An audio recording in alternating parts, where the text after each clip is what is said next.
Hey guys, it's Torchmaster here. Hope you're all doing great again. So this tutorial, I'm just going to show you how to create a cool looking synthwave effect. I've been looking a lot at Blade Runner, Cyberpunk color grades lately. They seem to be pretty popular, so I thought I'd give it a try. So I've just got this raw image that was taken with the M50. So if there's anybody out there who think, oh, the M50 is pretty crap in low light, I mean, granted, okay, it's not pro level, but you can still get some decent low light shots, you know, if you keep the camera still on a tripod or whatever, and if you just you know, play around with your settings, you can get a decent shot like this. Not the best shot, but you know, but it does its, you know, personally I think it did a good job. You know, I used the 16mm Sigma, 3.2 seconds at f11, ISO 100, and if I zoom in here, there's a little bit of grain, but that's okay. You know, I know everyone, like, nobody likes grain, but for night shots you can actually get away with grain. You know, obviously you don't want to overkill it, you know, but that's like with any settings, whether it's clarity, contrast, but yeah, for night shots, clarity, noise can actually work good, and they even use it in the movies as well. You know, it just gives that film look as well. So like, I'm not gonna like use noise reduction for this photo. I'm just gonna leave it as it is. So what we'll do is we'll just get right into the tutorial, and yeah, we'll see what we come up with. Alright, so the first thing we want to do is go to the basic settings, and we're going to adjust the exposure to +39, contrast +10, highlights -50, shadows +50,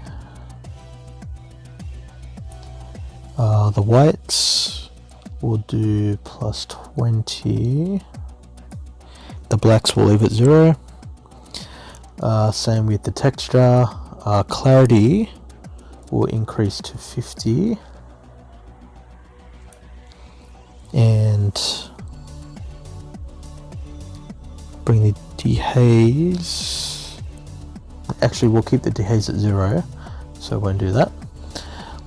Alright, so the next step is tone curve. Now we're not going to go crazy with this one, we're just going to do a simple S curve like so, and grab another point up there, lovely, and we're just going to add a little bit of fade, bring that up to about, one thing I like to do with the fade, because I know if you want more control over this, because it can get a bit crazy, so normally I have it selected and I can just manually adjust. If you go to output, you can fine tune where you want it. So here we're going to keep it at 11, lovely,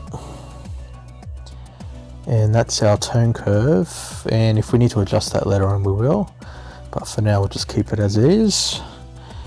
Alright, so next step is the hue. We're going to keep the reds as they are. The orange and yellow, we're going to bring them both down to -100, and that's it for the hue. Saturation, increase the reds to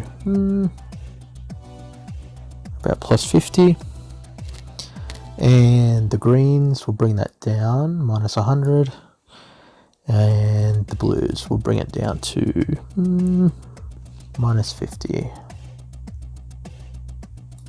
lovely, and with the luminance, we'll just increase the reds to 20,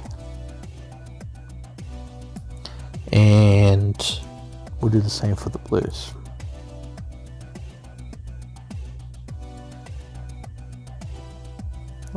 +20. Alright, lovely. Now next step, split toning. So we're going to drag the hue on the highlights to 200, 200 is between 200 and I'd say between 180 and 220 is a good color, but for this one, well, as far as blues go, 180 and 220 is a good range when you're using blues, but for this I'm gonna use 200. We increase the saturation to 70. Lovely.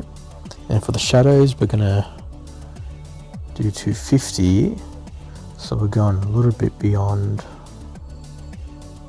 our normal range. What?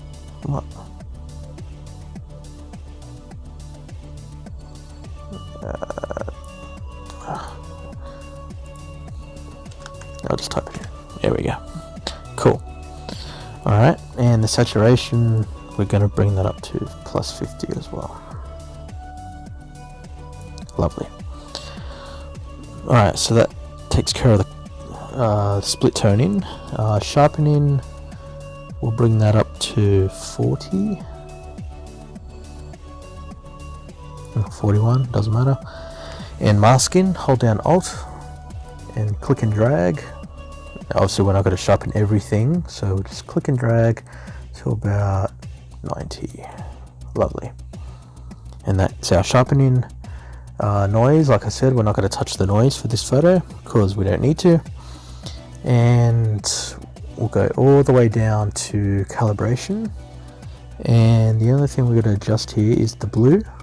So we'll bring the blue primary down, minus 100.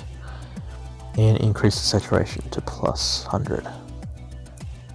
Voila. And that's pretty much all I did. Yeah, so that looks pretty good. So if we go back to the original, there's our before, and here's the after.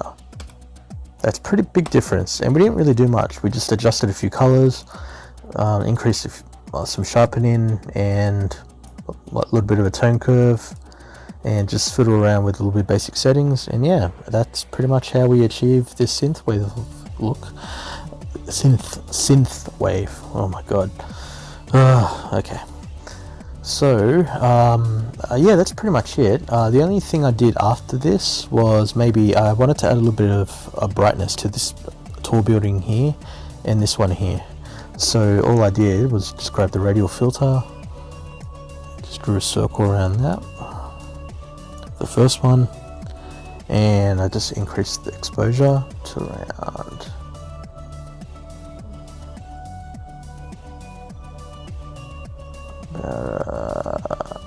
about 0.68, and I did the same for this building.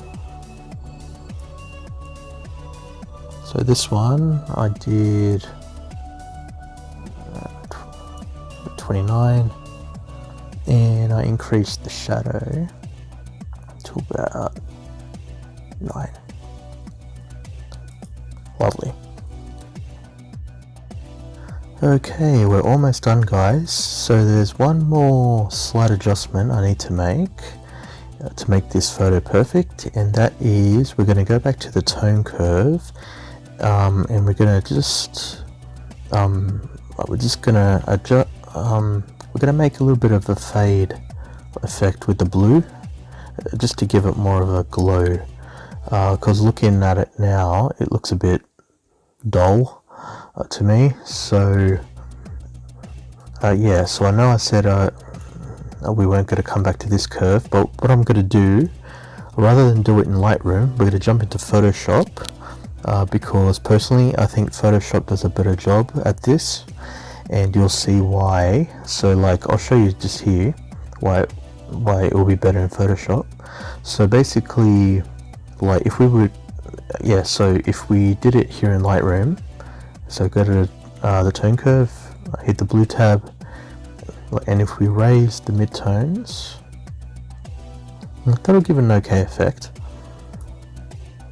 But for me personally, I think Photoshop does a much better job with the fading.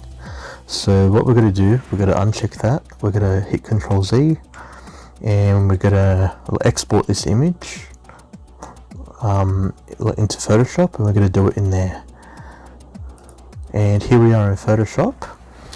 Alright, so yep, and here's our image. So all we're going to do, we're going to go to image, adjustment and curves, and click on the channel tab, select blue, and click in the middle, and just raise it up. So you can see how Photoshop does a much better job with the fading than Lightroom. So here we just want to make it, not raise it too much maybe, yeah, keep it there, a little bit higher.